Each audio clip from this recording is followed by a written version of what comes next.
اب یہاں سے جو حدیث ابھی میں سنانا شروع کر رہا ہوں، یہ حدیث ہے اہل شام کے بارے میں۔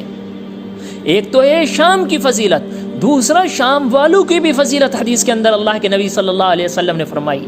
کیا فرمایا؟ اذا فسد اہل الشام فلا خیر فیکم لا تزال طائفة من امتی منصورین لا یضرهم من خذلهم حتى تقوم الساعة۔ فرمایا، یہ ترمذی شریف کی روایت ہے، فرمایا جب اہل شام میں خرابی آ جائے گی، جب آپ دیکھیں ان کے ساتھ ایسے حالات آنے لگیں، تو فرمایا پھر اس امت میں کوئی خیر باقی نہیں رہے گا، کوئی خیر باقی نہیں رہے گا۔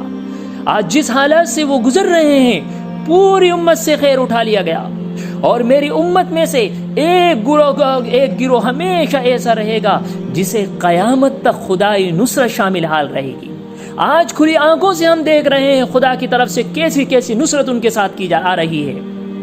اور پھر فرمایا جو انہیں ذلیل کرنا چاہے گا وہ ان کا کچھ بھی نہ بگاڑ سکے گا۔ آج ہم دیکھیں بہت چھوٹا سا علاقہ ہے، نہٹا ہے، کچھ نہیں ہے، لیکن آج دیکھیں اللہ نے اس علاقے کو باقی رکھ رکھا ہے، وہاں کے باشندوں کو باقی رکھ رکھا ہے۔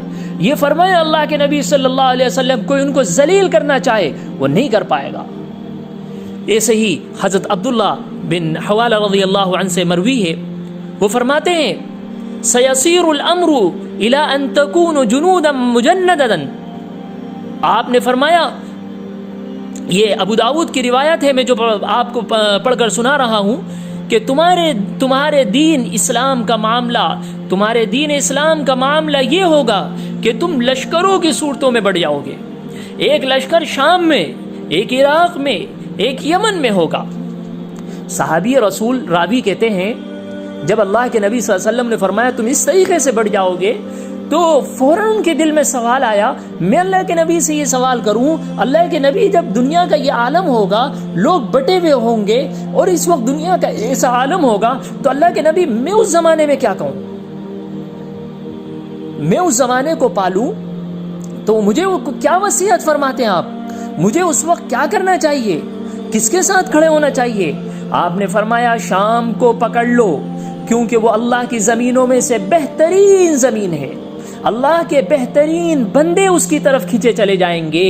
یہ ہے اس زمین کی فضیلت۔ آج ہمیں احساس نہیں ہے کیا ہے۔ آج عام طور پر بہت سے لوگوں کو یہ کہتے ہوئے سنتے ہیں، اور بہت سے مسلمانوں کی زبانوں سے یہ کہتے ہوئے سنتے ہیں، ارے کیا رج ہے، کیوں اس کے پیچھے اتنا زیادہ پریشان ہو رہے ہیں؟ ارے پریشان ہونے کی ضرورت ہے، اس لیے کہ اس کی قیمتی وہ زمین، وہ برکت ہے، وہ کتنی قیمتی ہے، وہ انبیاء کی سرزمین ہے، وہ صلحاء کی زمین ہے، وہ اللہ کی خاص توجہ والی زمین ہے۔ کیوں ایک ایمان والے کے دل کے اندر اس کی محبت نہ ہو؟ یہ ایمانی تقاضا ہے، ہر ایمان والے کے اندر اس کی محبت ہونا رہے گی۔ تو میرے دوستو بزرگوں، یہ چند میں نے احادیث آپ کی خدمت میں پیش کری ہیں، قرآن کریم کی چند آیتیں آپ کی خدمت میں پیش کی ہیں۔ میرا بتانے کا مقصد یہ ہے کہ مسلمانوں کے نزدیک یہ خطہ اہم کیوں ہے۔ دوسرے مذاہب والے تو خوب اچھی طرح اس کو جانتے ہیں ان کے لیے اہم کیوں ہے، لیکن ہم نہیں جانتے کہ ہمارے لیے کیوں اہم ہے۔ یہ وجوہات ہیں جو آپ کے سامنے میں نے پیش کری ہیں، ان وجوہات کی وجہ سے یہ خطہ ہمارے لیے بھی بہت اہم ہے۔ اللہ ہم سب کو اس خطے کے بسنے والوں کی اللہ تعالیٰ پوری حفاظت فرمائے، اور اللہ تعالیٰ ہم لوگوں کو بھی وہ دن عطا فرمائے کہ ہم بھی اس خطے کی زیارت کریں، اور موقع آئے تو ہم بھی اس خطے کی طرف ہجرت کریں۔ اللہ ان گزارشات کو قبول فرمائے۔